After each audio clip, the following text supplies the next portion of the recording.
phlebotomy skills next week. Diretso na. So, dapat aware na mo sa ibuhato next week, no? Okay. Okay. Why is phlebotomy important? No? It is for diagnosis, screening, and management of diseases. Definitely remove blood for transfusion and for therapeutic reasons. Specifically for your polycythemia. Kasi yung polycythemia, ano yung condition ng patient? Masyadong maraming blood cells na napoproduce si patient. From the prefix poly, which meant many, cyte, which means cell, and emia, which means blood. So maraming cells present sa ating blood to the point na na-overwhelm yung body, naging thick. No? In cases of polycythemia vera, thick ang blood ni patient. So pag hindi yun nababawasan through therapeutic phlebotomy, there's cases of overload sa patient, and of course, deadly siya. Okay? So, kailangan bawasan. Okay? Specimen consideration. Are you aware now of the different processes? Of course, we have your pre-analytical. Anong nangyayari sa pre-analytical? We're going to perform patient identification, of course, venipuncture, no? Usually, namamali pa dito sa patient identification. Nakalimutan mag-ask ng name. Dito sa puso, ay nakulbaan. Okay? For the analytical process, no? Pag sinabi analytical process, dito na pumapasok yung actual processing itself. So the processing of the sample, instrumentation, and calibration is a board exam question again. Saan daw napafall si quality control? Pre-analytical, analytical, or post-analytical? Pag sagot ng post-analytical, wala kang Diyos. What's your answer? Pre-analytical or post? Say quality control. Pre? Bagsak naman. Guys, your quality control is actually will fall under analytical. Why? Because your quality controls are actually run together with your samples. That's why analytical processes are actually performed. Ang QC natin na-perform na sa analytical process na siya. Okay? Minsan, hindi siya sinasabay with the sample. However, still, kasali pa rin siya sa analytical because you are analyzing. No? Any question? And of course, post-analytical, releasing of the sample. Any question? Wala na. Okay. So, phlebotomy. We have different kinds of phlebotomy. We have your venipuncture, where you're going to draw blood from the blood vessels to carry blood towards the heart, specifically your venous blood. So, saan ba yung most common site of venipuncture? Dili ko sitawagan na. Cubital. What's the site? I'm asking for the site, not the vein. Palikod ka mag-anak yun. It's your? Anticubital. Anticubital what? Very good. Your antecubital fossa. Your antecubital fossa. Okay? Your antecubital fossa. Kasi tignan mo site, antecubital fossa, pati naman vein, yun na yun. Okay? Sige. What's the first vein of choice? Second? Sure? No. Syphalic. And the last choice is basilic. Okay, however guys, no, we have a different name for that one if ibang pattern si vein. Are you aware na? Na-mention ko na ba? You have the H and the M pattern. Of course, you have your skin puncture, no? Puncturing your finger with special design lancet to draw a small amount of blood, capillary blood. So, ano nga yung order of draw for skin puncture? Choice. Tube for blood gases, the smear, ADTA, other tubes, and for your serum. And of course, the blood specimens, no? Discrete portion of blood taken for laboratory analysis of one or more characteristics. Okay? Okay. Always remember, no, that the most critical and important step in specimen collection is your patient identification, no? For how many times we have a lab tech sa laboratory, di pa siya kabalo mo ako siyang sala. na-switch niya ang sample for patient with chronic renal disease with patient na normal ang condition. So without identification, proper identification, nag-switch ang result ni patient with CKD with patient na normal. So na-releasean si normal na patient o CREA na umabot ng 1,000. And guys, only 600 po na result for CREA is actually candidate for dialysis na. So imagine, no, natagaan ka result ng 1,000 for CREA, magdawat ka anak, wala ka balo, so namali dahil sila. Okay, confident ka ayon siya sa extraction skills, namali siya, sulat, no? Nag-extract siya before siya mag-laser. Okay? So always take note of the correct patient identification. So paano siya dapat gawin? I-ask mo si patient of his or her complete name, no? Complete name. Dapat si patient mismo ang mag-istorya. Dili si watcher. No? Because there will be cases, no? Si watcher, murag entitled kayo si watcher siya ang mag-inon sa name sa patient. But you wait for the patient to confirm that one. Okay? In cases naman, no, na unconscious si patient, what's the first thing you're going to do? Check for the wristband or the name sa ating sa bed, sa room. No? And if wala namang label or wristband, that will be the time you're going to ask the watcher. And of course, no, the mortal sin medical technology is labeling, no? Dapat correct ang labeling, no? Hindi pwede initial lang or last name lang, especially number lang, hindi pwede. Okay? So who is phlebotomist, no? Someone collects blood or specimen, prepares specimen for testing, interacts with patients and healthcare professionals, plays a vital role in any healthcare system, other medical professionals including doctors, nurses, technologists, and medical assistants will also be trained to collect blood specimens. So, limited lang ba ang maging phlebotomist sa medtech? Limited lang ba? Definitely not, no? Ayaw mong pag-solo dira, ayaw pag main character, di lang ka mong phlebotomist, guys, no? Even nurses can be phlebotomists, no? Pag-share po roles. Okay? Sige, so what is the primary role of phlebotomists? May question yun? Yes, sir. Sir Bong, ayaw na, guys? So, ano yung laboratory workflow? Kami naman mong sa purpose of phlebotomist, right? O gusto niyo pa-asin ako sa inyo, ha? Back to back yellow paper. Okay na. Kabulo na mo ako. Okay? So, for the laboratory workflow cycle, of course, no, we have the lab test ordered by the physician. I-type na siya sa RR or register. And then, it will be received by the laboratory. Then, work list and labels generated. Kasi in the hospitals, we have your barcodes. No, minsan na sila nag-label. They are using barcodes. Ipadikit na lang sa tube. And then, scan na lang. Scan na lang siya. And of course, phlebotomist dispatch. Okay.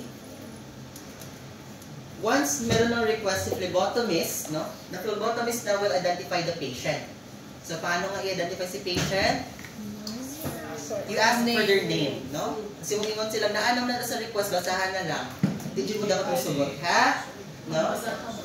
Dapat mas makabalo mo na compare sa inyong patients. Okay, next one. The phlebotomist draw and label specimen. Then specimen transported to laboratory. And of course, specimen accession and process. Guys, but please take note, no? This is a reminder from late surgeon na once you're being deployed in the hospital, especially in the laboratory, please understand and practice maximum tolerance. You're going to encounter different people with different behaviors and attitudes. So, you're going to meet people na murag tulog ng langit. And of course, patients, no? Na murag kasi ni Santanas. But please do understand that it is your responsibility to cater them. Still patients sila. They go to hospital because they're not feeling well. So, you do not expect them to be all smiles the moment you greet them. Okay? Kaya na sila ginabate. Okay? So, maximum tolerance lang talaga. Okay? Next one. After specimen accessioning and processing, of course, the lab will perform the test.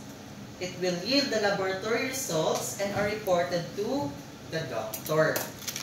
However, pwede ba natin bigay ang result kahit wala pa na print if tumawag si doctor over the phone?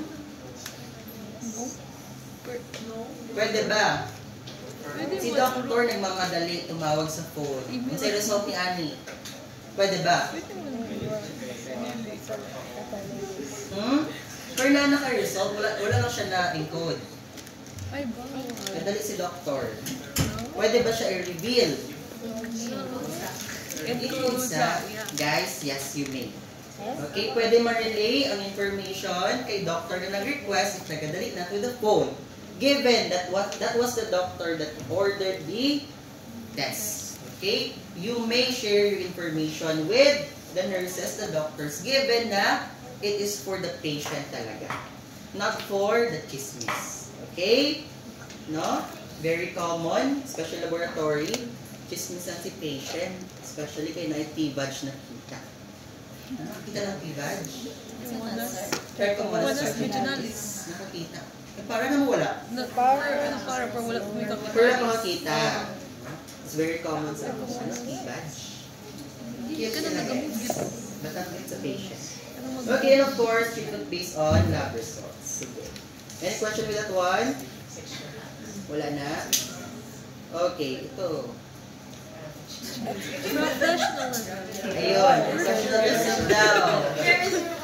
No? With the attitude, and of course, confidentiality is always a priority.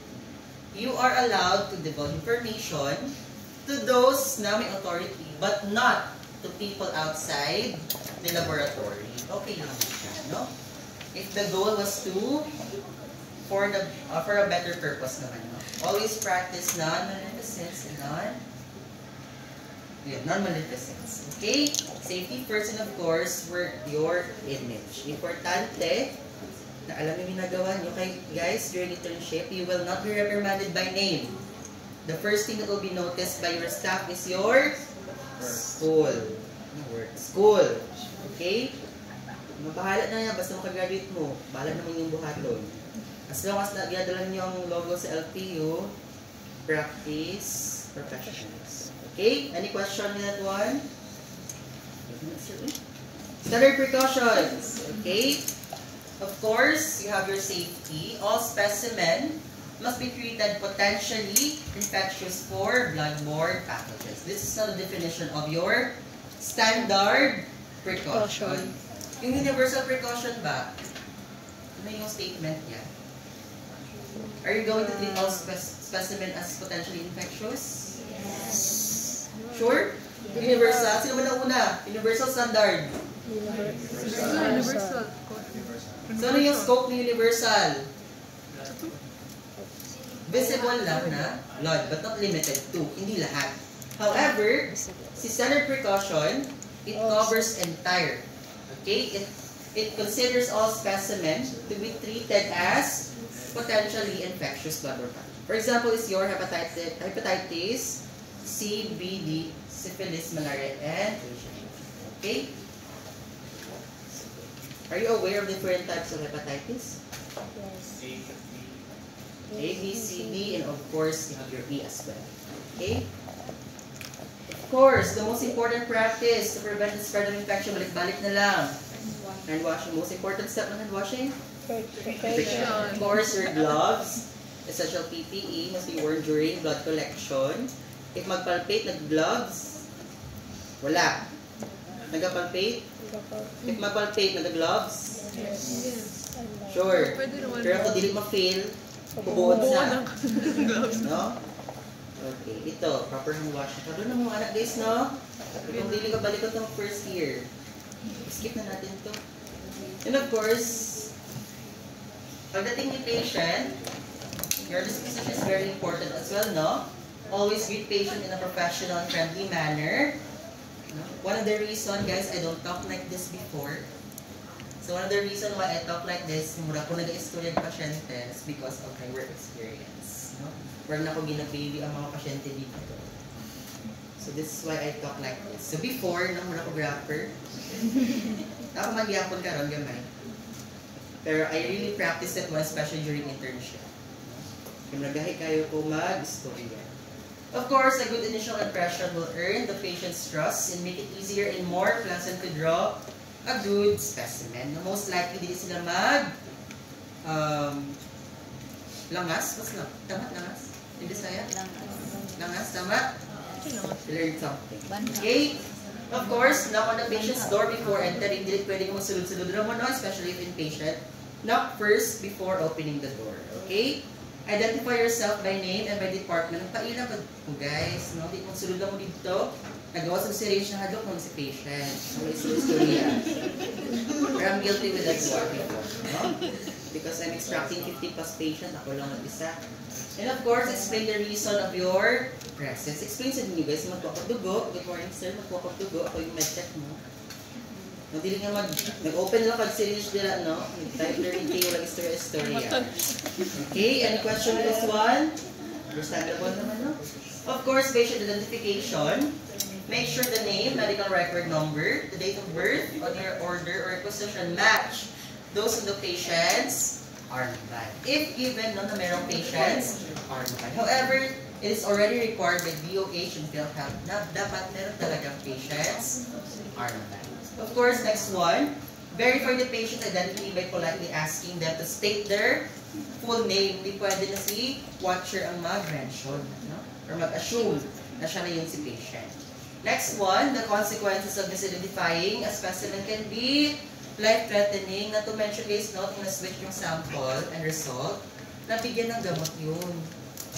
Just imagine, taga-ay tambal for kidney, na normal yung kidney mo. It's very strong medication. So, in consequences, no, pwede maguba ang kidney ni patient na dapat normal lang.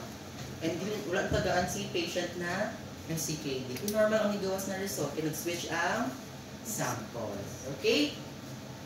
Next one, never write patient's name on the door or above the bed because sometimes, iba na nalagay silang name outside the door, of course the bed, minsan na nakakalimutan, i-change. So if you're going to rely sa label, sa door, at sa bed, baka nag-change sa patient. Ibang patient na ang nag-occupy ng bed. Okay? Next one, hospitalized patient must always be correctly identified by an ID and that is attached to the patient, such as your wristbands. And of course, ask for assistance to the attending nurse or relative. Having ID bracelets is a must. No? Okay. The patient. Approach, communication, of course. Dapat i-properly communicate ang safe purpose ni mo nga na kasi ang bedside. Of course, empathy, no? Fluid was mo, guys. Because they also feel pain. The moment that you come to their bedside, cover na sila, guys, that you're going to inflict pain. Whether you like it or not, magpusok mo, sakit din siya. Of course, handling special situations. Dili na naman in normal conditions ang patients na you're going to deal with. You're going to put patients in different spectrum. Those patients no, with mental disorders, nasa convicted, no? We had an experience before sa Brokenshire. It's actually a convicted person. So nakaposa siya sa bed niya. Butan mo siya guys. May kakuha mo siya dugo. No problems. Napoy police sa gilid. Okay, of course, patient identification using your armband and legal document and prepare patient for blood draw. And definitely you're going to ask if my allergies, no? Alongside with other medications as a patient. So type and amount of specimen. It will be dependent on the test. No? Pag tinanong, whole blood, ano yung kailangan? EDTA or heparin? EDTA. Pag plasma, EDTA or heparin? Ano yung gagamitin? EDTA or heparin pag plasma yung kailangan? You may use both, guys. Both are actually anticoagulant, right? They both create plasma in our sample. How about this one, serum? Trace-free or separator gel or interference? Anong ginamit mo anak, sir?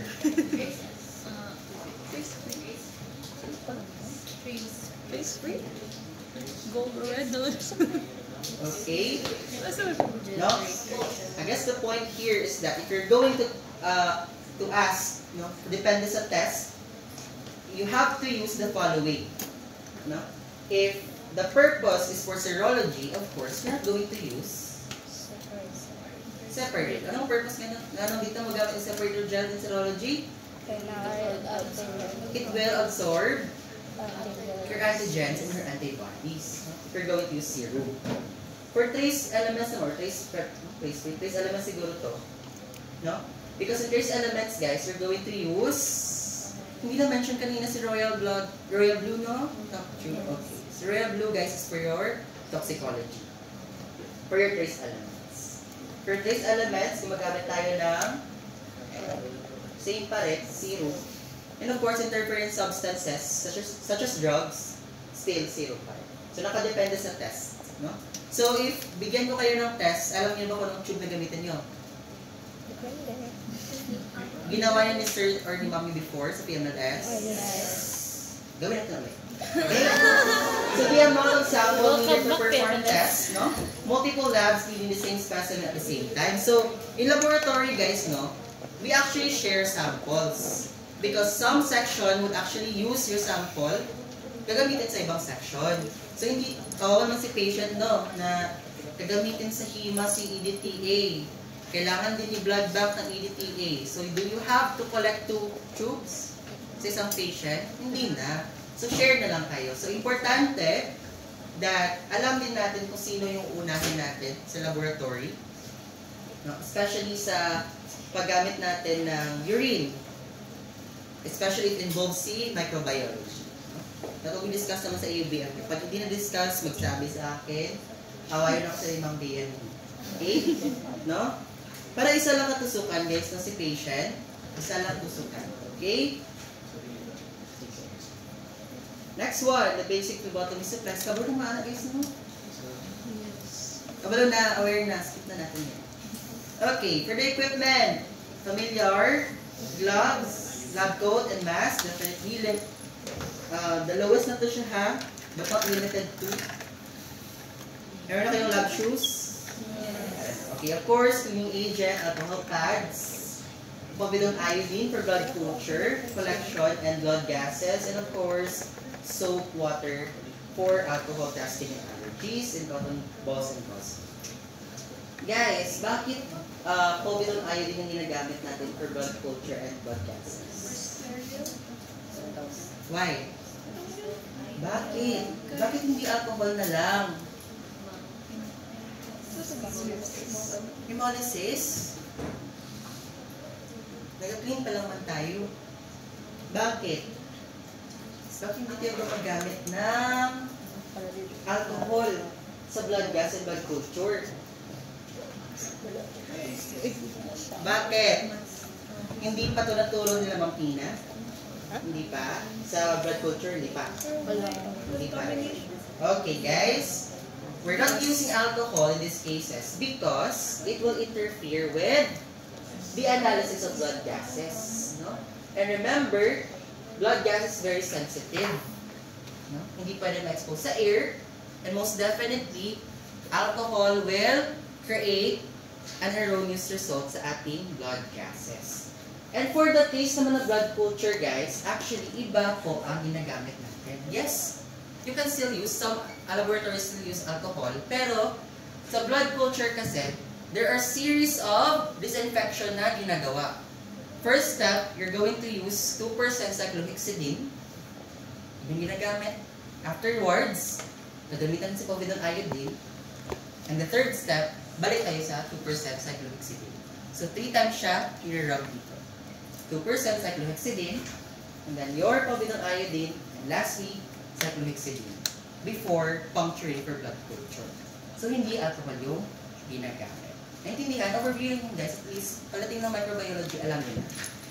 Okay? Hindi ba yung naturo before PMLS? Sa PMLS? Hindi? Natouch lang. Na-touch lang. Okay. Yun guys ha, at least aware na kayo ngayon na yun yung ginagamit for disinfection. Any question with this one? During extraction, ba separate pa? Paano ba mo mag-ano? Paano ba mo magkuha cotton? While nakatusok, lagyan ng cotton? Or wala nakatusok, makuha mo cotton. Hindi ba makuha mo gauze? Ano? Nakadikit na dahil ang cotton with the tape. Okay, maayos. Ano po mo cross-cross sa inyong kamot ha? As much as possible, kalma. Okay, for the equipment, of course, bandage or tape. It's cotton with children. Sharp containers. Ano nga yung color ng container natin for sharps? Red or? Yellow. Orange. Orange. Okay, you're going to discard needles and lancet. Of course, dapat merong biohazard markings and puncture resistant. And always remember, never recap and bend or break the needles. However, poor tayo dito, recap tayo. But paano mag-recap? Fishing technique and then? One hand. Ginaanan ninyo, actually use the hard surface para ganyan na lang. Gina-push. Bawal sa inyo. Eh di bawal. So, ganun guys ha. One hand lang. Okay? Pero in theory, dapat hindi yung ganun ha. We have an equipment for that one. Pero wala tayo dito. Okay. For the equipment, you have your tourniquet. Anong purpose ng tourniquet? It will slow the venous blood flowing down and causes vein to become more prominent. Pero usahay, dili siya no? Hindi siya magawas. And never leave on for more than 1 minute. Ano? What's the effect or the consequence? Concentration at the same time causing hemolysis, no? And avoid rigorous fist clenching or hand pumping because it will increase potassium, lactic acid, and lactate dehydrogenase. And of course, ask if merong latex allergy. Nakagamit na ba ito? Yes. Ginabawal. Okay, ito pang tamad, magod na guys. And actually, I don't prefer this one kasi sakit, magod na siya. Especially if magdikit na sa kagat na yung skin. Always ask na for latex allergy. How to tie the tourniquet? Kabalo na? Yes. I will join you at one next meeting. Okay, for the equipment, of course, you have your needle. Always remember, guys, no, never reuse a needle. Never use if the shield is broken. And never recap, cut, bend, or break. No? Ayaw dyan kasayang sa inyong mga needle, especially kung open na siya. No? Kasi na-rush na siya dira. So, drop immediately in the sharps container after any puncture. No? Remember, the size of needle is indicated by the gauge. So, if the higher the number of the gauge, The smaller the bore. Okay, the larger the gauge number indicates smaller needle number or the diameter of the bore. Where 21 or 23 gauge needles are being used for phlebotomy. Are you aware that there are different colors for our needles? Different gauge. Memorize. No. Certain, just no. Blue, 20. Sige, balikan din yun ha. Okay. Of course, you have your butterfly needle. Nakatry na? Yes. It's the most often used. Wala pa. Pika sensor. Ay. Sino yung prof? Yes. Okay, sige. For the butterfly needle, guys, no, most often used with a syringe. No? Change lang natin yung needle. Insert. It is actually expensive ba? For ano guys? Let's not use for routine draws. Ano gluta? For blood extraction guys, not for gluta. Used for small, fragile veins and hard to reach veins. Increase the risk of needle stick injury. This practice may be discouraged kasi open yung system niya. Most likely, no? Mag-swerve ang needle as you puncture. Okay? And guys, it's very prone to hemolysis as well. Kasi mas maliit yung bore niya. At the same time, if you're going to apply pressure in pulling the plunger, taas kayo yung tube na agian. And mas taas yung tube na agian, dagan siya agian, mas mabangga siya sa wall sa atong tube. More likely, pag abot niya sa atong barrel, hemolyze na siya. Okay? Sige. Hinay lang dapat, no? Sumuuli siya. Kabalo na paano na magtusok ane. Yes. Paano siya gunitan? Hold the wings. Hold the Hold wings. the wings. Hold the wings. Then, puncture. Nag-30 pa ba mo? Yes. Yes, somehow, yes. Yes. Yes, kaya. Di kaya mo. Dili pa klaro ko. Hindi kayo ganun. Wala po ko successful. Tignan. Ay, Okay. Sige. Next one.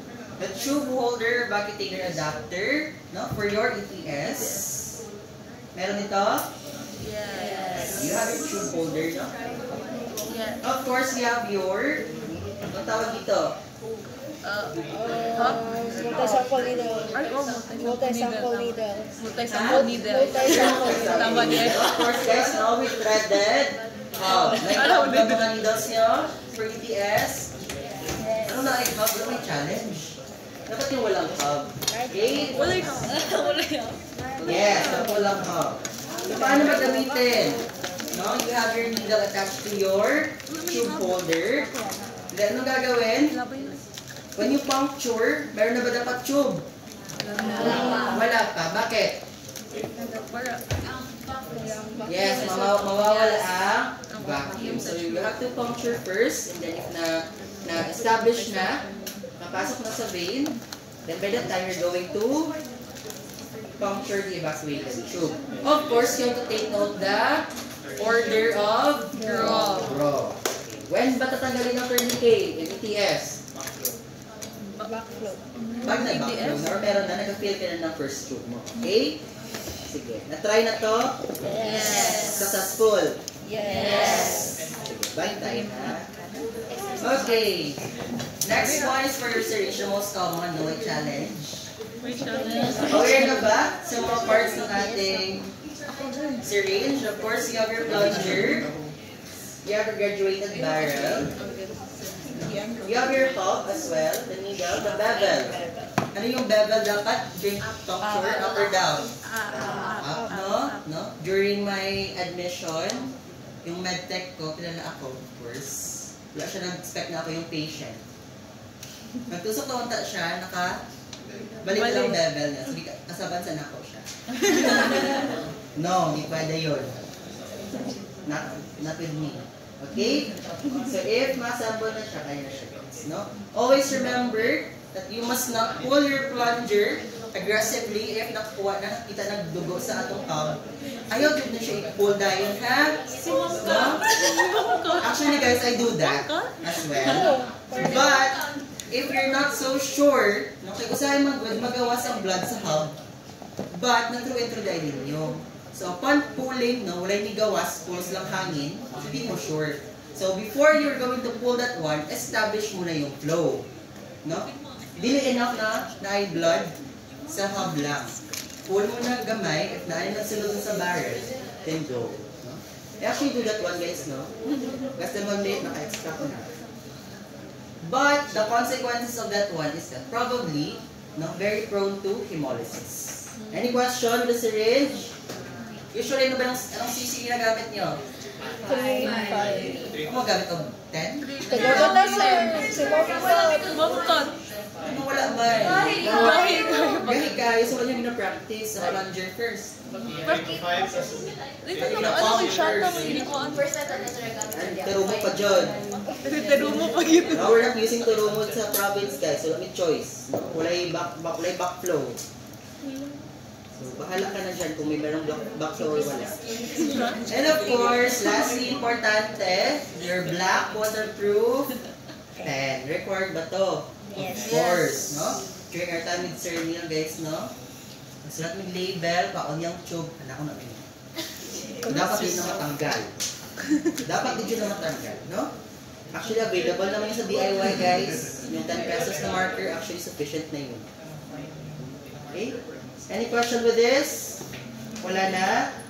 Okay, syringe safety device. Of course, you have your tube holder. Bakit ganito yan? Kasi prefer lang niya guys. Okay? Sino bang mas safe? Si ETS o si syringe tube? Yes. In terms of sanitation, free from contamination. Sinong mas? CTS. Kasi CTS is considered as your very good closed system. Si syringe naman si open system. More recall pa niya guys, very good. Okay? For the blood collection tubes, no, mention naman natin kanina, of course, contain a vacuum used with Vacutainer syringe system and stoppers, universal color coded, indicates thickness. Of course, merong expiration date. Basta expired na inyong mga tubes, ha? Yes. We already discussed this one a while ago, no? Any question with this one? Meron pa ba? Kaya na. So, ipapatwista mo. Kaya na. Hindi, Marl. Kaya na? Dandan na kayo guys. Balik-balik na siya shallow. Sige. Any question with this one? Sino nga yung anticoagulant sa gray top tube? Potassium oxalate. Sino yung anticoagulant? Potassium oxalate. Hindi ka ayo. Sino man? Potassium oxalate. Kinsa ang anticoagulant? Potassium oxalate, sir. Kinsa? Potassium oxalate. Sodium chloride, potassium oxalate. Potassium oxalate. Potassium oxalate. And who is your anti-glycolytic agent? Sodium chloride. So what the enzyme na inhibited sodium chloride? Elase. Meron siya guys. It's your elase. No, don't confuse ha. Don't confuse the two. Okay? May question pa dyan? Wala na. Okay. Vacutainer or syringe. Ito na. Okay. For the Vacutainer, no, it is most often used, pero in this setting, hindi. It is most economical. Bakit? Bakit most economical? Kasi, you're only going to change the Syringe. tube lang talaga. Hindi mo change ng needle. Needle lang yung change you guys. Kasi yung tube holder, you can use that repeatedly naman, di ba? In comparison to your syringe, no? Na entire syringe talaga yung i-discard. Okay. Quick as well and least risk of accidental needles. And of course, for the syringe, yun lang, more control, reposition easily, and of course, we'll see flash of blood in syringe hub when vein successfully entered. Pag sinabi reposition easily, anong meaning nun?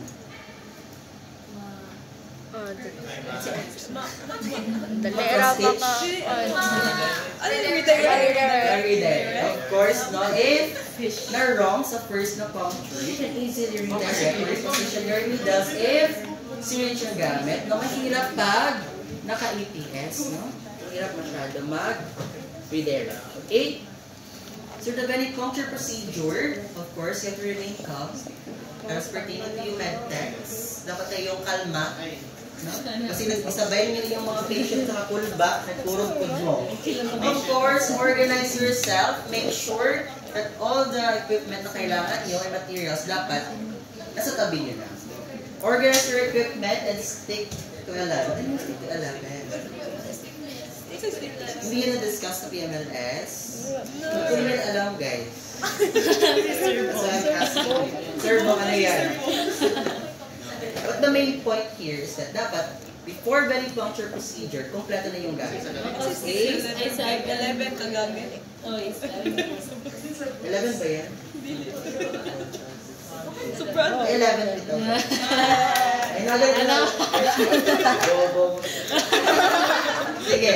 Of course, stick to the 11. Dapat meron daw kayo gloves, lab coat, the alcohol wipe, cotton ball, tape, sharps container, your tourniquet, needles, your Vacutainer holder, collection tubes with backup tubes, and of course, your waterproof marker.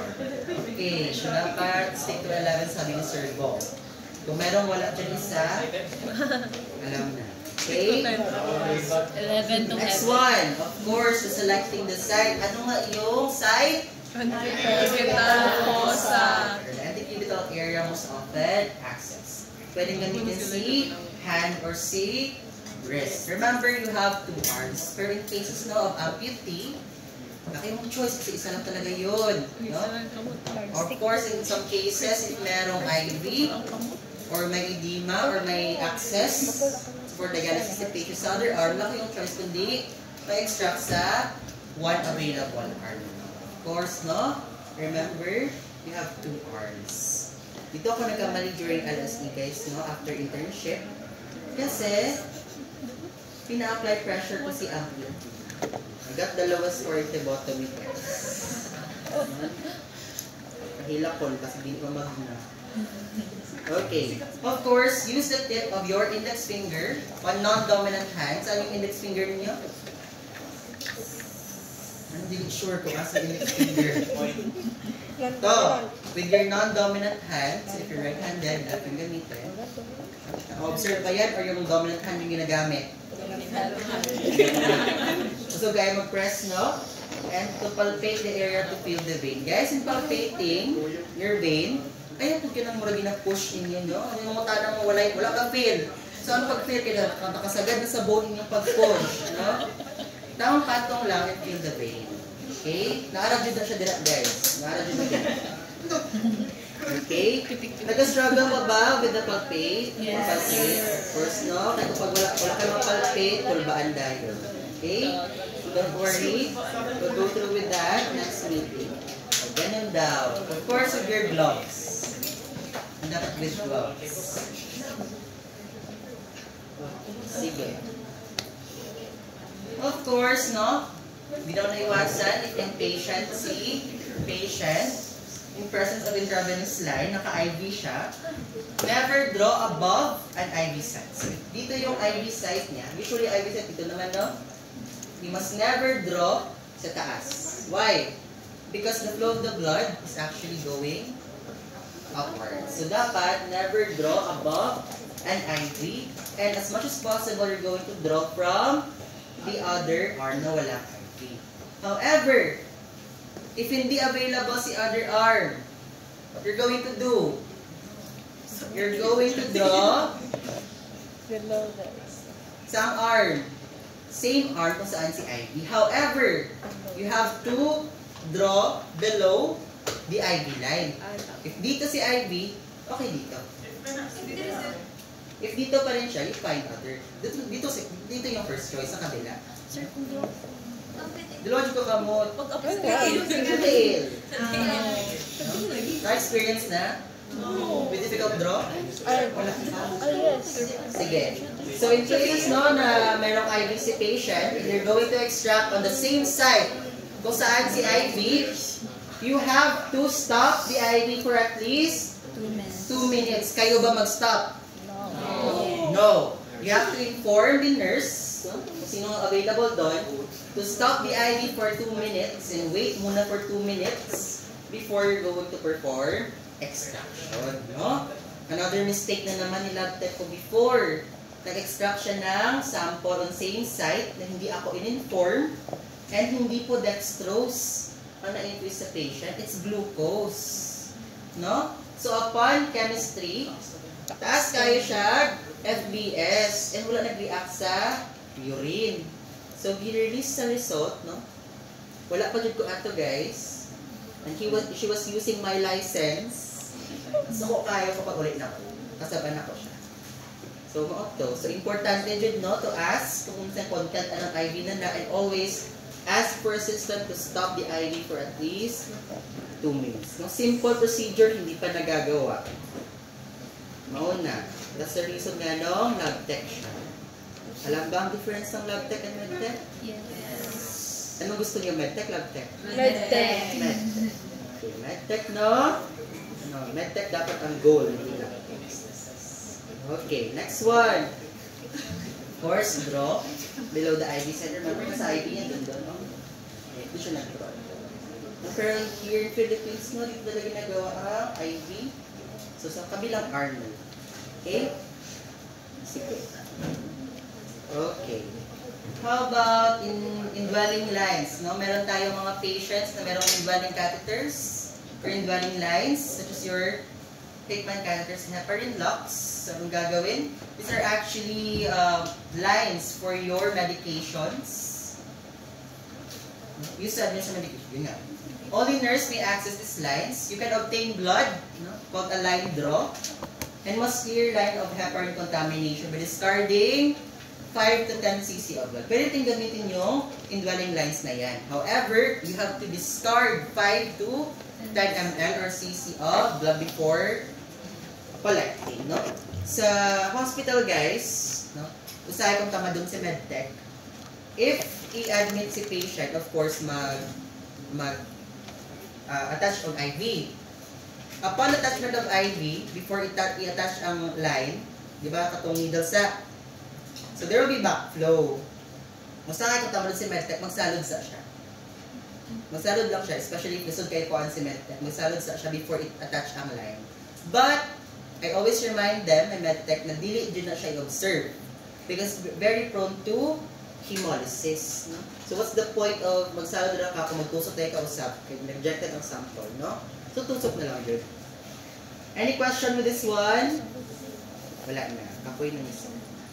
Next one, of course, inserting the needle. What you're going to do? No, dili pwede tusok tayo pag isa sa vein. Kinang gigil. You have first to anchor the vein. Paano may anchor ang vein?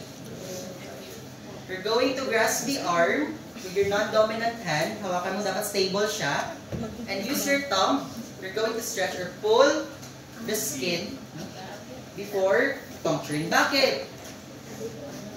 Kasi there's a tendency na if matusok mo siya, if hindi mo siya na-pull, no, magsunod ang skin. If magsunod ang skin, no, wala siyang i-drag nila ang skin with the needle. Sakit kayo na siya sa patient, guys, no? Nako kayo sama. At the same time, most likely mag-fail ang vein puncture. And smoothly and confidently insert the needle bevel up. You know? Paano ba mag-insert confidently? Dapat doon naka-chill up. Yes, pagtusok. No? Smoothly and confidently. No? Because mafe-feel naman yan ni patient na hindi ka confident. And guys, lumalabas din sa board exam, what's the angle? When you're going to puncture, it's 15 to 30 degree angle. Pero iba-iba silang angles, guys, no? Hindi siya nalagay. Don't worry. Magbigay lang ako ng supplemental notes. Okay, ito. No? 15 to 30 degree angle. However, minsan hindi siya nasusunod. Nakadepende sa position ng vein. So, the deeper the vein, the higher the angle actually. No? Kasi minsan, if you're going to follow 15 to 30 degree angle, superficial vein lang yan siya. Yung malapit lang sa skin. Pero in cases naman na medyo deep yung vein, you really have to tilt and higher angle ang required. Okay. Any question? Alam naman yan, no? So expect, next meeting, cover naman sa inyong buhato. Okay? Inserting the needle, you have your different types of vein. Hindi pa rin. Hindi pa rin. So many serbong. Okay. You may collect from your median cubital and your cubital fossa. Yan, putol ng serbong. Of course, the cephalic vein. If you can see, meron tayong vein dito sa edge ng ating fist. Connect your cephalic vein. And of course, your basilic. However, guys, if you're going to collect with your basilic vein, it's actually not advisable because your basilic vein is directly connected to your heart. No? Kapag mali ka lang dyan, life na ang masasay. Okay. Of course, no needle movement. You must anchor the blood drawing equipment on the patient's arm to minimize the chance of injury. No? Dito na buhatan ninyo, cross-stitch ang kamot ni patient. No? Ingon mo, bahala na kasi siya mong kapilog sakit. Hindi ko na IR mo. Hindi wala, no? How many times lang ba ang attempt if mag-puncture mo sa patient? How many times? Natusok ka in your first puncture, then nag-fail. Then you decided you're going to puncture again. Ilan lang ba dapat? Okay, you're only limited to 2 tries, no? Tapos, pag hindi na nakuhanan, what you're going to do? Endorse. Mag-endorse tayo sa ating senior. Magtawag tayo ng staff natin. No? If kaya nila. Dili na ay try na ko ni, no? This is not the right time no pairalin si pride, no? Kaya na ko ni siya, dapat ako din makuhaan eh. No? Kaluoy constipation. Okay? Always more like So be careful not to push needle further into the vein when engaging evacuated tube. No? As I've observed with your absent quiz sa mga interns, nag-venipuncture sila, pag tusok, no? Hindi lang si syringe or needle ang nag-move forward, including the body. Nag-aana siya. So, tendency ana, mag-through and through si vein. No, maong, sige siya ka-fail sa iyang extraction. So, dapat, controlled masyado yung hands natin when inserting the needle. Okay, na yung mga bugat kamot dere. Practice lang guys. Practice lang. Distribute your weight on a different part. Para dito sa kamot ma-distribute. Of course, pull needle out of vein when disengaging the tube. Pull needle out of the vein as you pull back on the plunger and pull up or press down when needle in vein. And forget to mix additive tubes 8 to 10 times, no? Please do not observe this one, no? Especially when you're using the evacuated tube. Pagkuha ng tube, nakalimot na mag-invert. Kaya nakafocus na sa pag-insert ng another tube. So, anong gagawin? Para hindi makalimutan. Pag-extract, no? Lagay muna, insert, balikan, invert. Kuha, tusok muna, invert muna. Okay? Multitask. So, when nag-wait kayo, na mag-fill ang tube, invert nyo. Para hindi makalimutan. Okay? Any question with this one? Alam na to, bantay na dyan na yung buhat na next meeting, ha? Kung gabunta mo sa likod. Mag-warning, dito. Okay. Joke lang guys, ha? Kasi ano nyo po. Any question with that one? Wala na? Okay. As for the labels, no? You have to label your tubes immediately. Are you allowed to put label before extraction?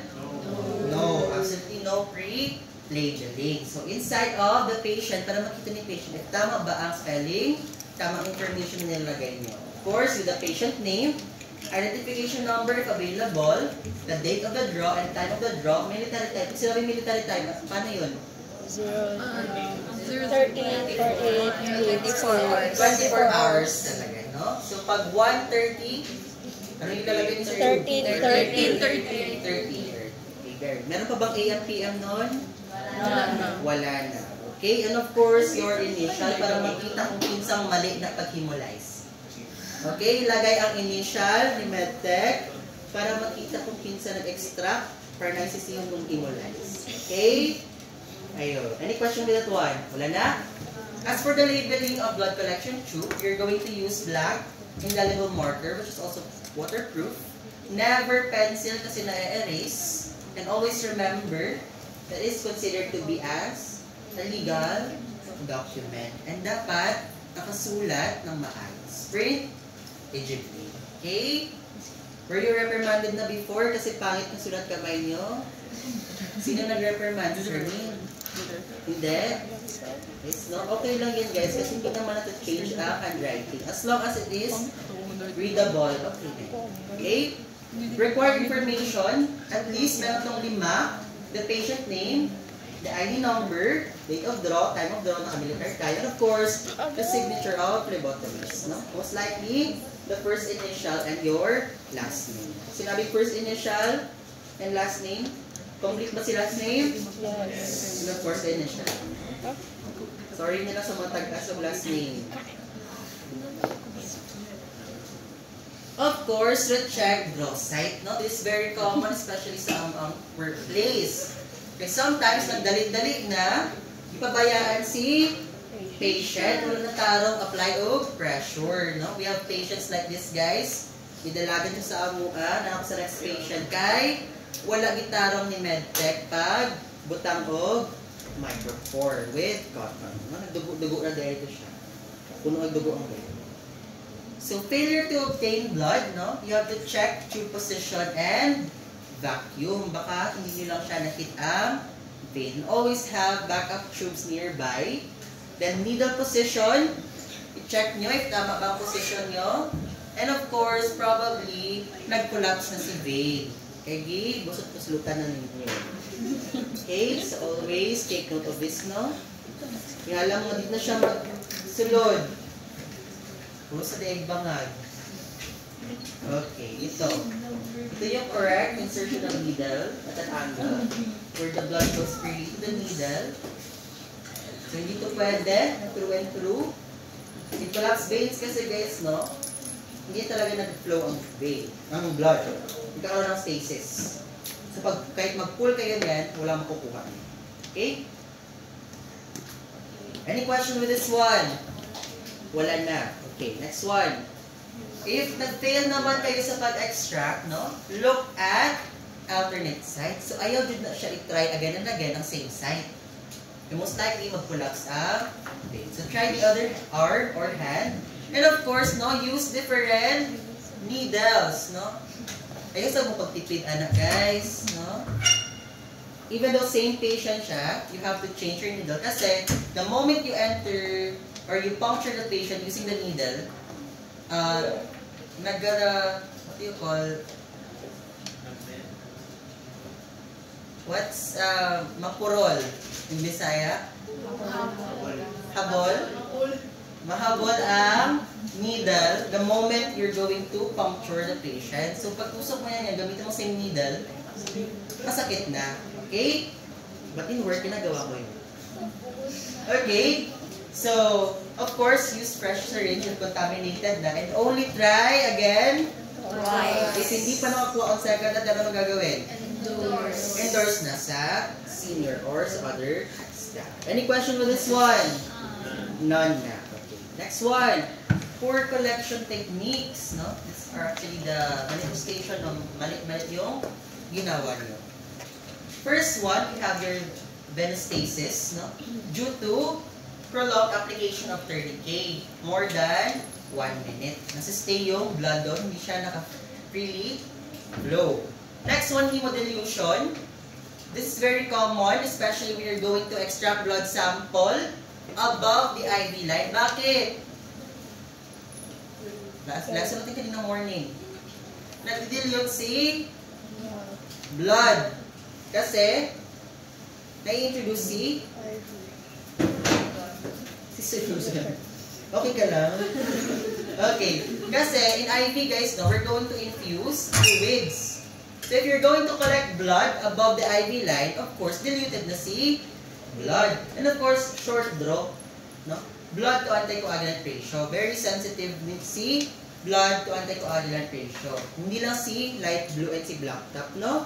Even your EDTA, guys, if nasa-short draw siya, ano mangyayari?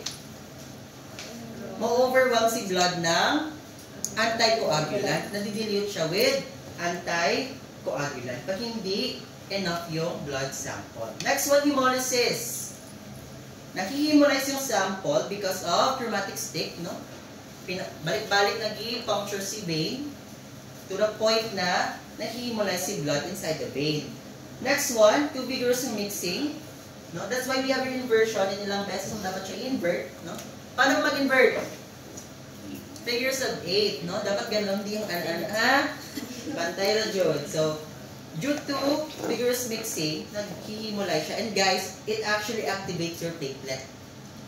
If vigorous yung mixing. So, pag read niyo sa CBC, baba ang value ni platelet, taas si WBC. Gano'n. Why? During vigorous shaking, no, ma-activate si platelet, they will form clumps. Bababa yung count ni platelet, tataas yung count ni WBC. Bakit? Because the machine will read those clumps of platelets as WBC. So, mali na yung result mo. Mababa na nga yung platelet mo, pinagdagan mo pa si WBC. Ang gawas, infection. Okay? So, importante nga, di dapat siya mix vigorously. Naintindihan?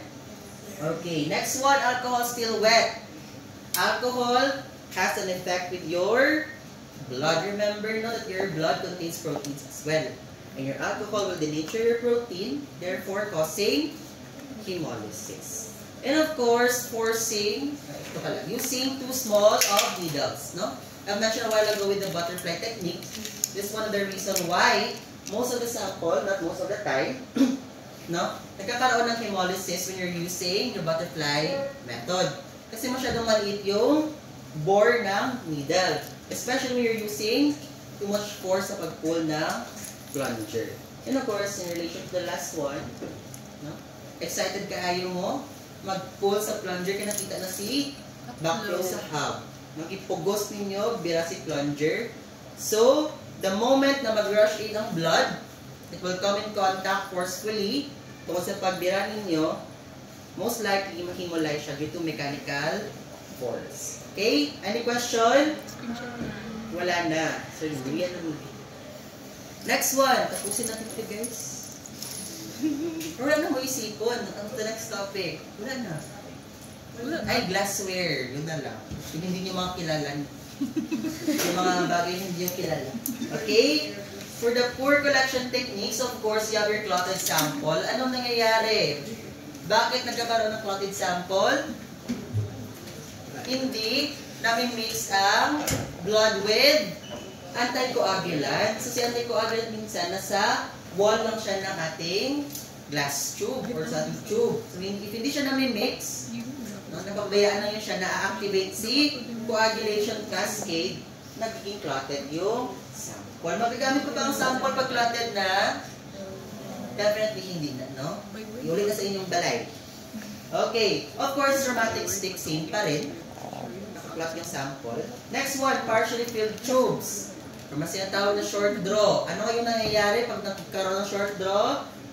It causes hemodilution. Very good. And of course, sodium citrate tube draw volume critical. As I mentioned a while ago, meron a ratio for our sodium citrate. Pag sa light blue, what's the ratio for that one? 9:1. Blood to anticoagulant. 9:1. 9:1. How about the black?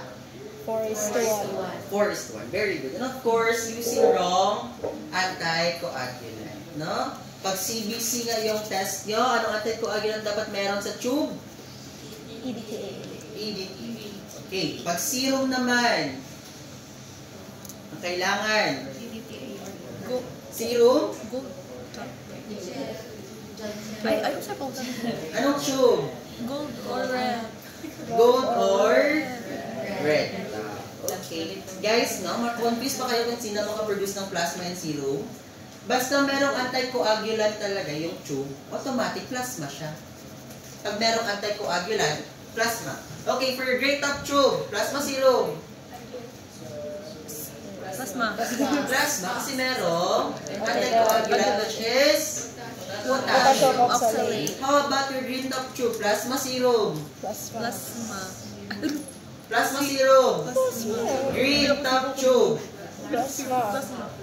Plasma. Final answer? Plasma. Plasma. Bakit? Merong Anticoagulant. heparin, which is also your anticoagulant. Naintindihan ba? Zero ako na inon.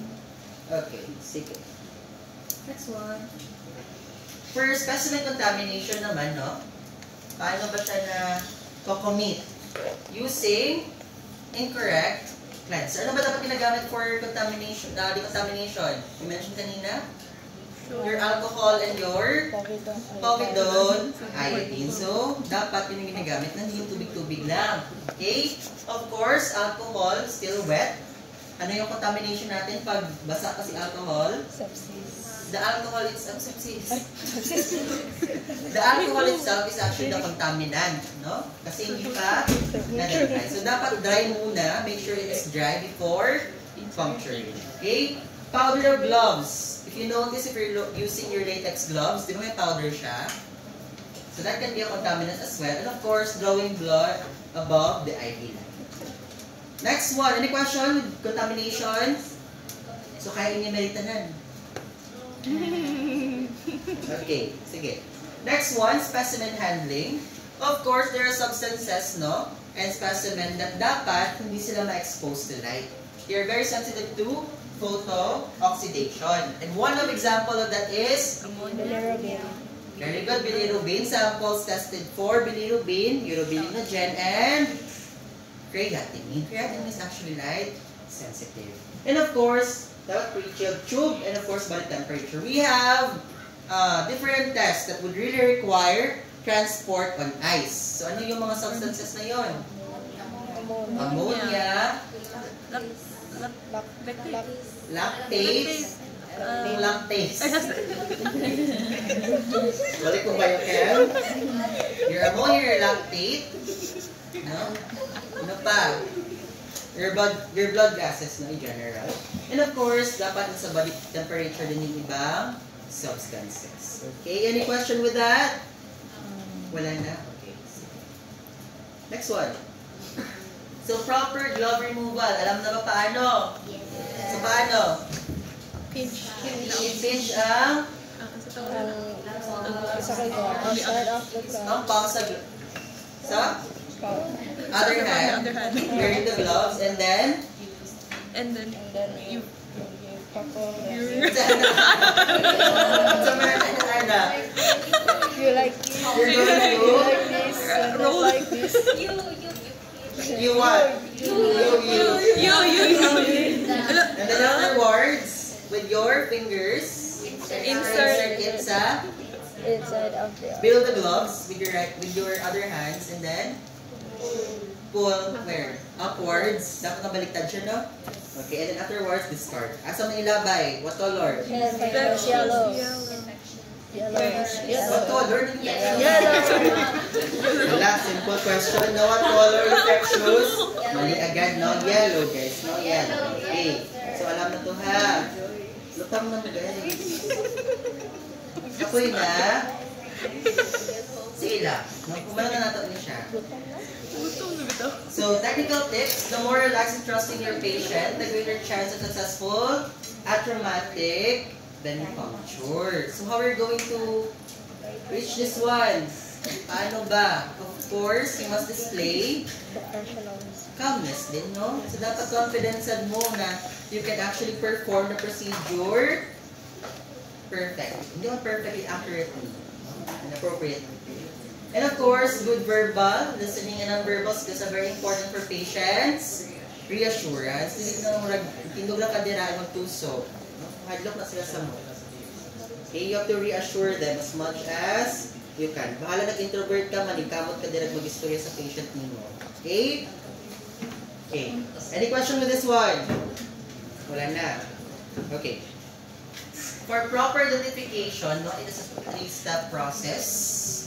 Properly identifying patient specimen is probably the single most critical part of your job as medical technologist. So first, you're going to ask. Anong tatanungin natin? You're going to ask. Ask the name of the patient. Ask for the full name of the patient. Of course, together with the pertinent information. And next one, you're going to compare. Compare saan? Sa Results. Kung anong dugo. Request. Sa laboratory request or test request. and sa With what? patient With the patient's information sa data given. And of course, you have to validate if siya ba talaga yun. You ask for supporting data. Okay? So, yun lang. Simple siya na step, but in real world, nakakalimutan siya. No? So, dapat hindi makalimutan yan, guys. Yung license nyo, nakasalalay. Okay. For collecting blood, alam na ba paano mag-tie ng tourniquet? Ana, or naga-fold-fold pa? Naga-fold-fold pa. Sakit tayo na, guys, no? Okay, so the vein puncture procedure, of course, you have to locate the vein by using the tourniquet para mag-visible ang vein. Are you aware na that there are new technologies where you're going to find vein? What do you call that one? Yung infrared something. Discuss sa PMLS. Yung infrared something. Alam? Oh, yes. Yung principle niya is actually infrared. Infrared something. Alam mo ang tawag doon? vein Yes, the vein finder. Ano yung tawag sa device na yun? Infrared vein. It's your Acuvue. Acuvue, which uses infrared light, no, Ano yung nilitag na infrared light natin? The vein. That's the process of vein. Anong vein? Anong meron sa vein? Or anong content ng vein na nilitag na infrared light natin? Shape. Yeah, shape. Yes, no, it detects the presence of your hemoglobin present sa ating blood located in the vein, and then it transports back. Kaya nang makikita natin si vein sa ating active vein during infrared, no? Scan namin yun siya, guys. Actually, I think Brokenshire meron yan, and Davao do. Okay, locate the vein, and then you're going to release the tourniquet. Then cleanse, side, and outward rotation. Tama pa rin ba yan? Outward rotation. Anong tinuro sa inyo? From inside to outside? Yes. Hindi yung up and down? Hindi na. Sige. And allow to air dry. Afterwards, you're going to reapply the tourniquet. And of course, are you allowed to touch again? No na, no. Pero usahay, be sure kung asa ang vein, give balik. Gulitan balik, no? And of course, you have to anchor the vein. Paano nga i-anchor si vein? You hold the arm with your non-dominant hand and then pull the skin. And of course, insert the needle and you're going to fill the tubes. And quick mix the additive tubes. And afterwards, release the tourniquet. Pero pag marami tayong additive tubes, ano gagawin? We're going to release after After the first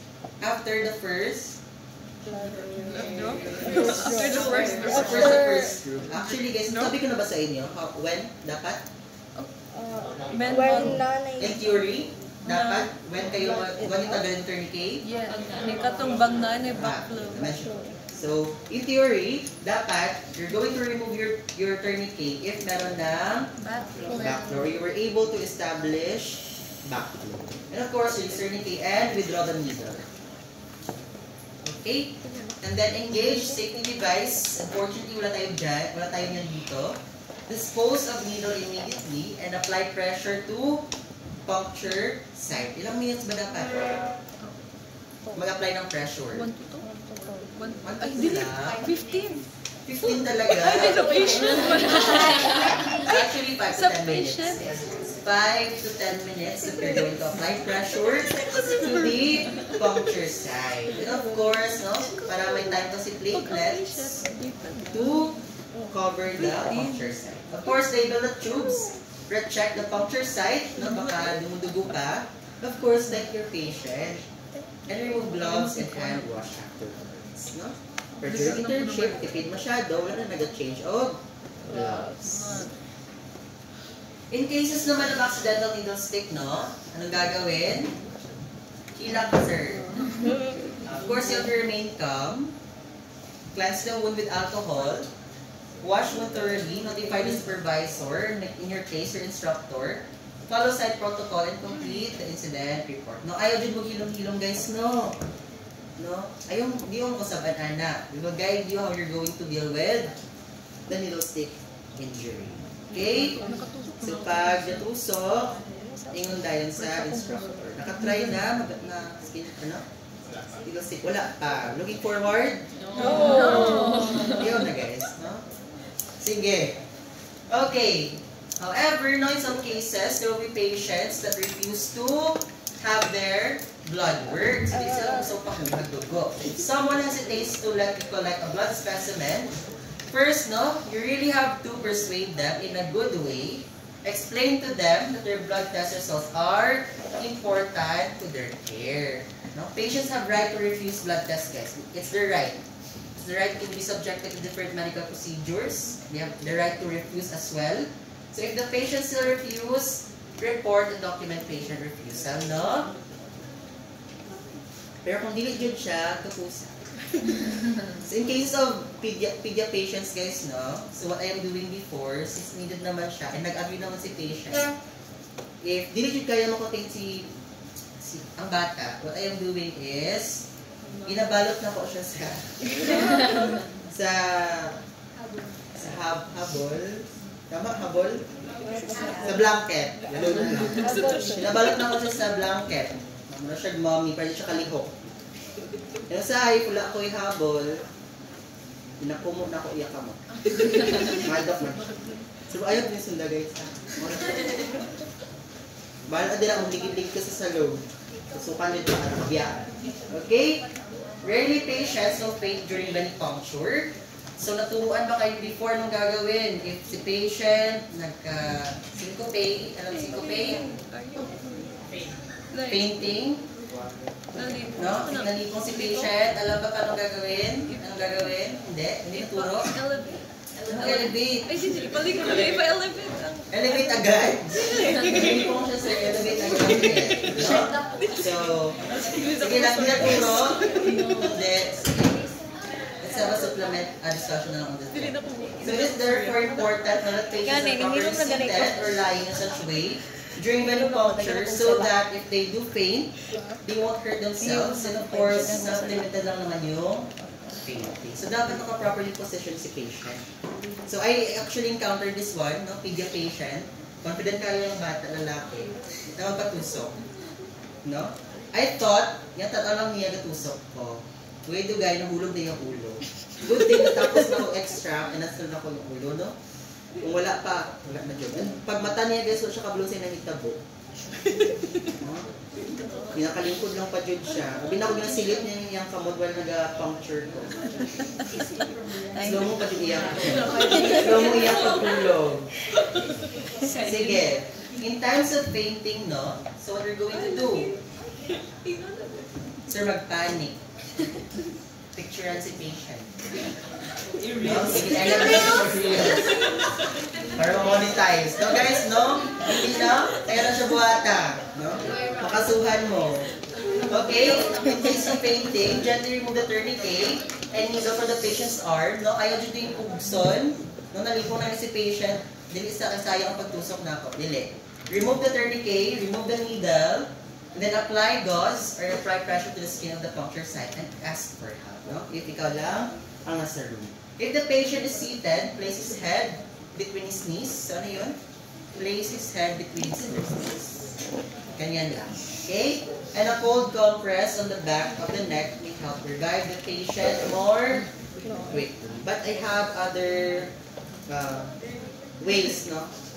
Sige lang. Gawa natin yun ng notes. Next one.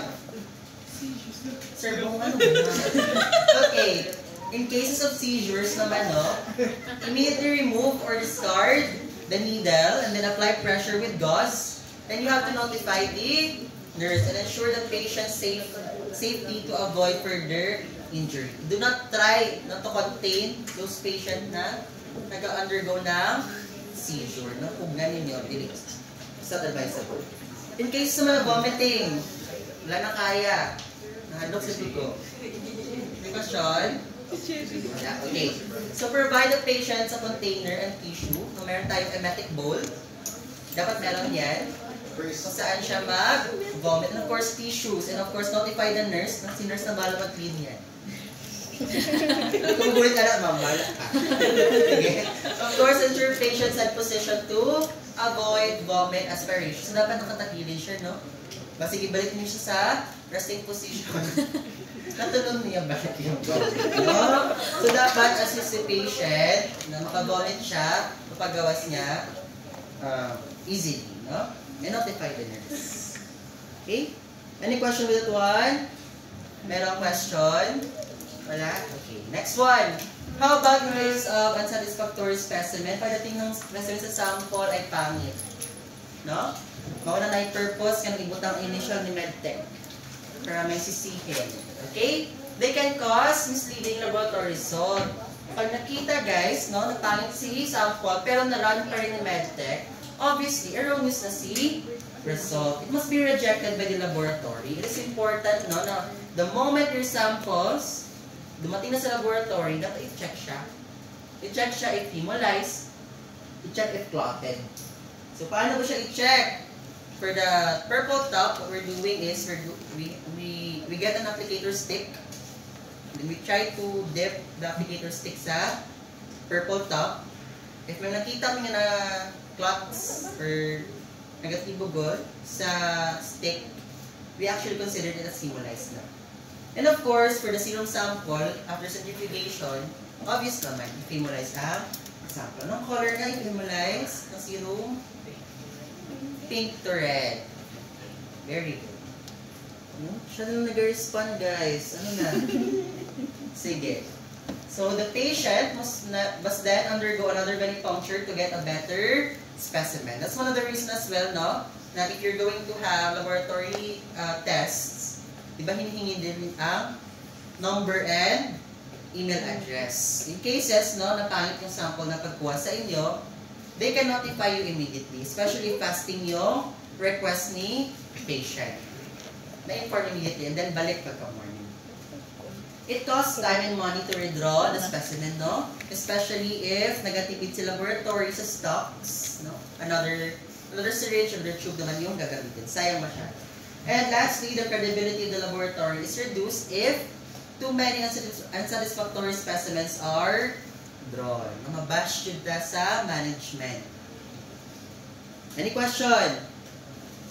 Kung sa'yo buhaton, if pangit ang sample, cluttered, hemolized, are you going to accept that one and run the sample? Yes or no? No. No. Notify immediately, then ask the patient to return. Okay? Hand vein draw. Na-try na ba? Yes. Hindi pa? Yes. Yung ibang section, yes. Yung isang section, hindi pa. Sige. Okay. Okay. For the skin puncture, press. Pain. Let's assume. For skin puncture, nasayang mo tayo guys. Method of choice for infants, children under 1 year. Pag adults naman, anong reason bakit mag-perform ng skin puncture? Probably, mayroong scarring, no? Scarring in cases of access sa dialysis kasi masyadong malaki yung mga needles na ginagamit for dialysis, guys, to the point na murag, ano siya kadako? Si vein. Ito. So, sometimes, hindi na po siya kaya i-puncture or very sensitive na siya or reserved na for dialysis. Of course, fragile veins, hardened veins, your home glucose monitoring or POCT. Ano pag sinabi POCT, what does it mean? Point of care testing. Point of care testing. Of course, patients with IV. No? Hindi ito kung gusto mag-venipuncture kung dili jud kaya. Haluin si patient. For capillary blood, it's a mixture of what? Mixture of your arterial, venous, and capillary blood and fluid from surrounding tissue. So, pag tinanong kayo ano yung components ng capillary blood, dapat yung sagot nyo. Okay? Bakit? Bakit it's a mixture of all these things? What's the reason? So, skin puncture, diba? Yes, skin puncture. Bakit ba it's a mixture of arterial, venous, and capillary, and of course, tissue fluids, si capillary blood? Kapag squeeze? Like, sobrang pag-squeeze. The side, yes, in a way. Why? Balik ka na tumihan ni guys. Okay. It is a mixture of this following blood, no, and tissue. It's because, one, capillary is the site of, very good. Kasi naman na siya. Yeah, very good. Capillary, guys, is actually the site of gas exchange. It is where your venous blood and your arterial blood meet to exchange cells? Gases, especially your oxygen, no? And carbon dioxide. That's why, during capillary puncture and skin puncture, no? Mixture na siya ng arterial and venous blood. And of course, sa surrounding tissue kasi, nadadama yung tissue natin when we're going to puncture. Okay. Naintindihan ba? Okay. So the fluid from surrounding tissue may interfere and or contaminate the specimen. So if you're going to perform coagulation studies, recommended ba si capillary blood? Yes or no? If you're going to perform coagulation studies, with this definition, kaya ba gamitin si capillary blood for coagulation? Definitely no, kasi si tissue will interfere or contaminate the specimen. So warming the skin puncture site increases arterial blood flow to the area. Na-mention ba before ilang fold ang pag-increase if nawa-warm ang area? The blood yield will increase how many folds if na-warm ang area before puncture? Naturo or di na na-recall? It will actually increase by 7 times fold if na-warm ang area before puncture. And remember guys, that reference ranges often differ from the venous blood. Iba ang reference range. Any question with capillary blood? None. So alam na ha, composition. Of course, for skin puncture equipment, anong kailangan? Of course, PPE pa rin. The cleaning agent, ganun pa rin. Alcohol pads, used in routine. Soap and water, alcohol testing and allergies. And of course, do not use povidone, iodine, because open system siya guys. And definitely, iodine will interfere with our analysis collection. Of course, cotton balls and ear gauze. Kinsa man na, nanapod siya. Kinsa man sa Jamaica. Ibog ni ka.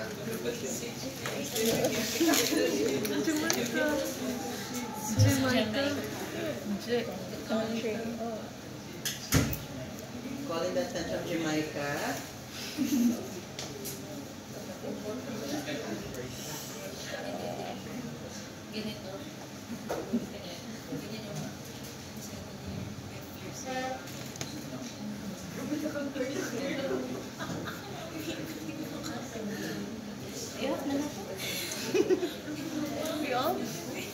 Till now.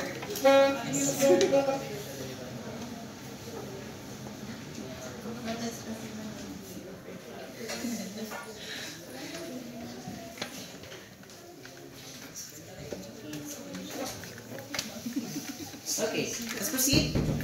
Of course. Any question with the slide? Any question? Are we allowed to use povidone iodine in skin puncture? No. Okay, no ha? Okay. Of course, you have your bandage tape or tape, sharps container, and warming device. Ilagay yung fold na increase if we're going to warm the site. 7 times. 7 times fold. Okay? It's a commercial warmer, and of course, a warm wet washcloth can be used as well. Okay? Next one, of course, the lancet. Always use the standardized equipment, especially the lancet, no? And never use a surgical blade. No, dili Jude? Nakagamit na ba ng lancet? Of course. No? Anong lancet ginagamit? Yung baby? Feather. Feather dapat kids, no? Feather. Saan magagamit baby lancet doon? Pero isahan nagtusok, no? Pero isahan nagtusok. It's actually sa pagtusok, guys, no? You will determine if sakit Jude of feather lancet or dili sa pagtusok. Okay? Sige. Okay. Paano ba magtusok ng lancet? Across the groove or along the groove? Across. Sure. Yes. Bakit hindi along the groove?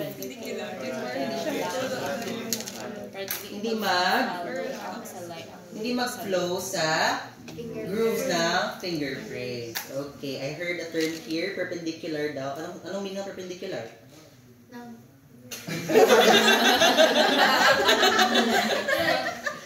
Perpendicular means? Nag-form na. 90? What's yung perpendicular? What does it mean? Adjacent or not? Not adjacent. Sir, saan na ba adjacent? Okay, kasi perpendicular, no? At ang angle. Ito yung groove, dapat at ang angle to the groove for 90 degrees. Okay, perpendicular. Pag sinabi mo parallel, ito, it never touches. Okay? Ay, Diyos ko, algebra. Sige, yun ha, perpendicular to the groove. Okay? For the skin puncture equipment, we mentioned a while ago, the micro specimen or micro container. Ano nga yung order of draw natin for this one? Tubes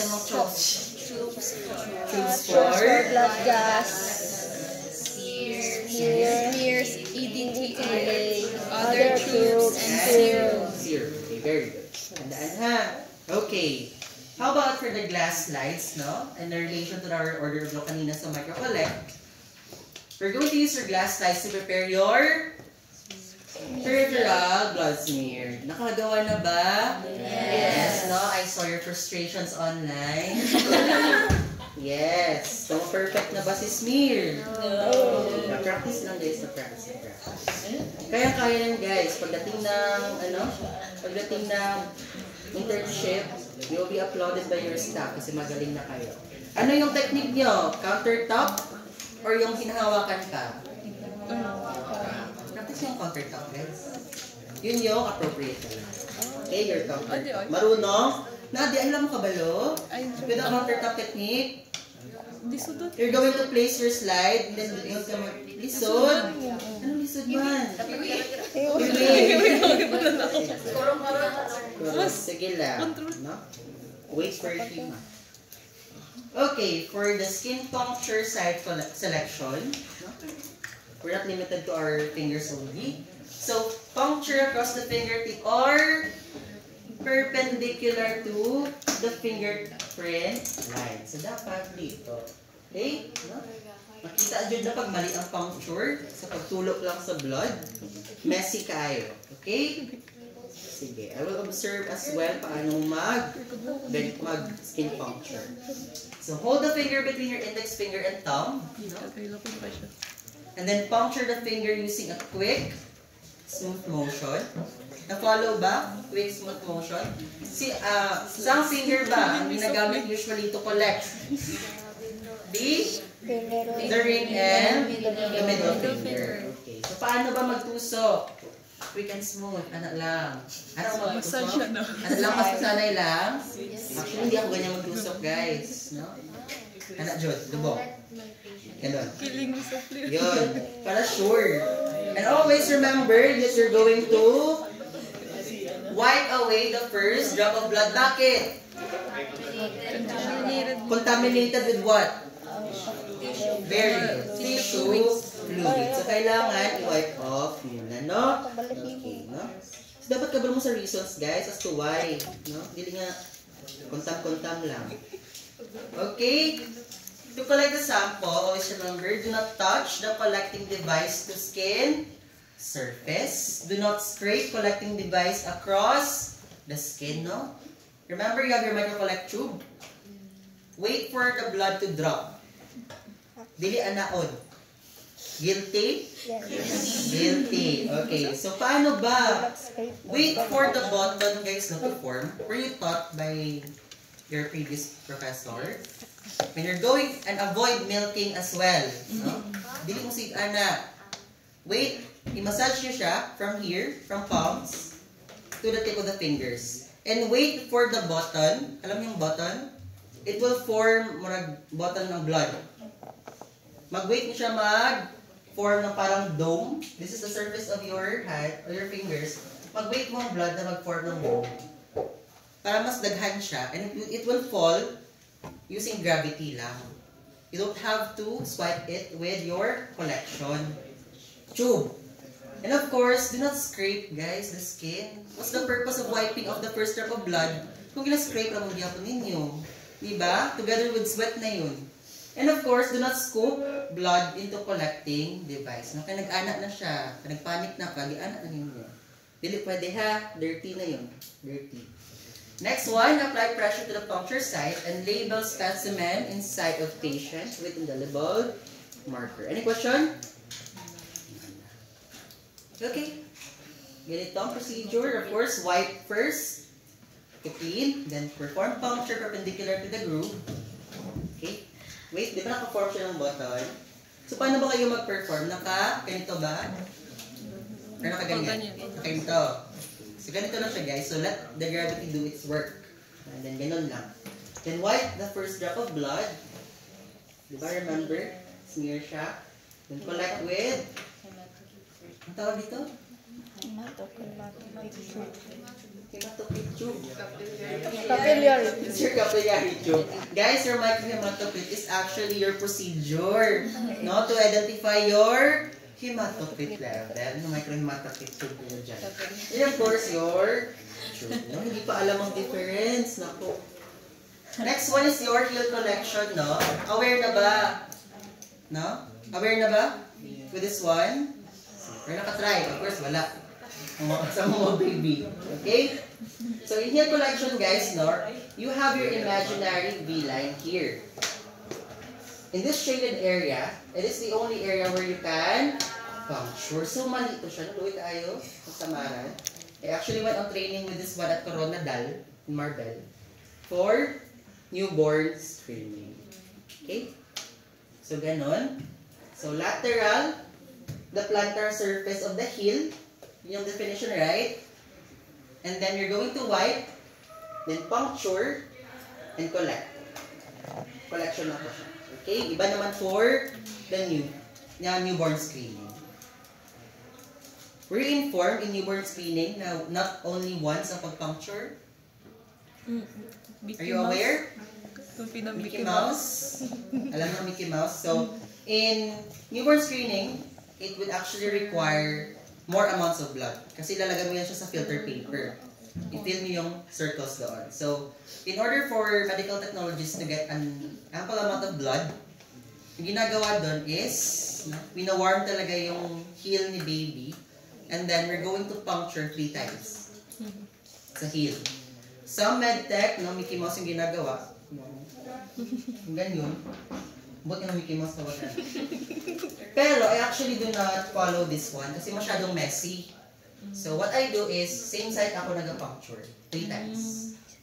Para more blood. Okay? So ganun lang siya. Okay, next one. Some physiological factors affecting the test results. So we mentioned this one last meeting na, di ba?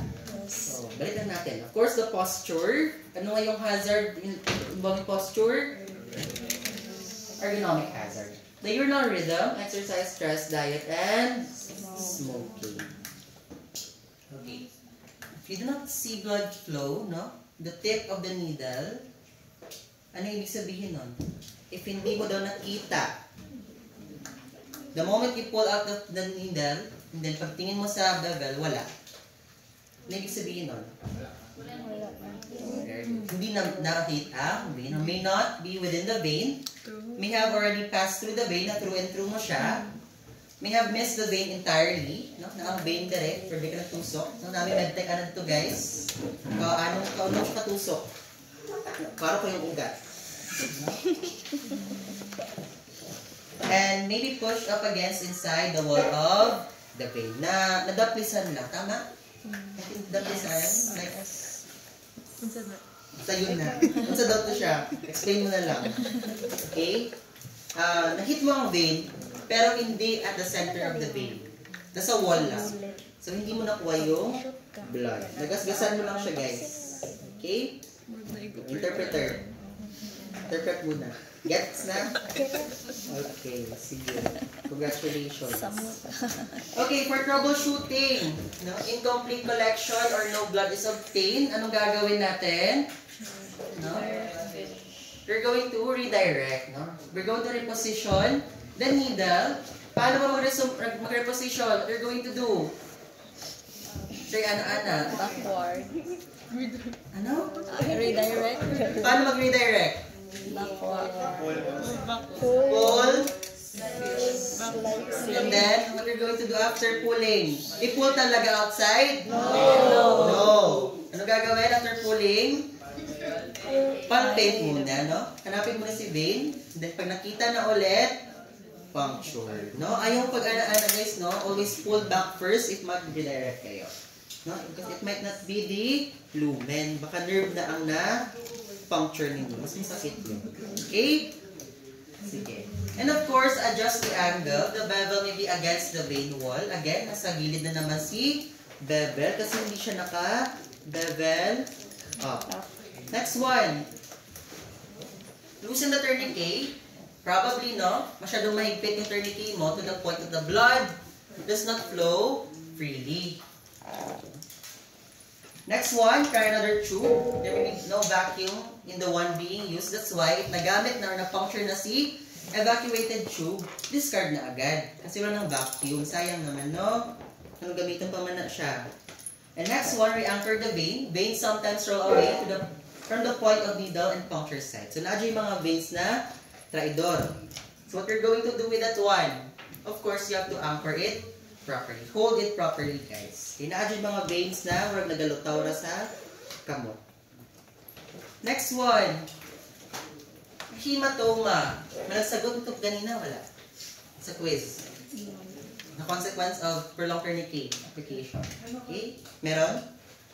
Sige. A hematoma forms under the skin adjacent to the puncture site. Release the tourniquet immediately and withdraw the needle and apply firm pressure. So, ano ba yung cause ng hematoma natin? Ano nangyayari? Because of failure to extract and of course repetitive repositioning of the needle, yung blood natin, it will leak out to surrounding tissues, causing now the bluish or purple discoloration of the skin. No? So any question with that one? Alam anong mukha ng hematoma? Don't worry, on Saturday makita niyo yan. Joke lang, no? Hopefully wala. Okay, sige. Okay. Alam na ba kung anong color ng arterial and venous blood? Same na ba ang color nila? Hindi. No. So if the blood is arterial, usually, how do you define its color? Bright red. No? In comparison to the venous blood, which is dark red. Bakit?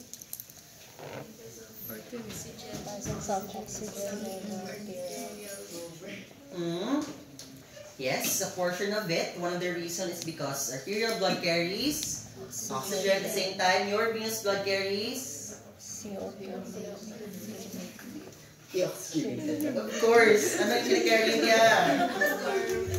It carries carbon dioxide. At the same time, dala niya lahat ng waste. That's why it's darker in comparison to arterial blood. And of course, apply firm pressure for more than 5 minutes. 5 to 10 minutes or more than 5 minutes. No? Walang 2 dyan. Okay.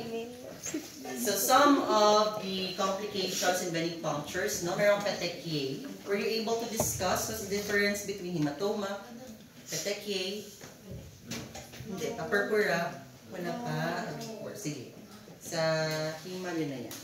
Okay? And of course, your allergies, no? Remember that you're not allowed to perform vein punctures in the sites na merong allergy. Kasi guys, petechiae is a indicator of weak blood vessels. So if you're going to puncture in a site na merong petechiae, most likely, collapse na rin yung veins. Maka-extract pa kayo? No na. No? It's an indicator. Okay, next one. In causes of nerve damage, no? Should not blindly probe or allocate laterally. So advisable ba mag-blind shot? Ginagawa? Usahay. Okay? Pag-hit na jud, kaya mapalocate. So, most likely the consequence of blind shot, no? Hindi vein ang na-puncture. Si nerve. No? Very delikado po pag si nerve ang puncture because nerve cannot regenerate. No? If a nerve has been affected, the patient may complain about, of course, shooting or sharp pain. Masakit po masyado. Tingling or numbness sensation. And of course, what we're going to do, immediately remove the needle and apply firm pressure. Masig push pa ni yung tarok, no? Ayaw, Joe. Okay, and that's the last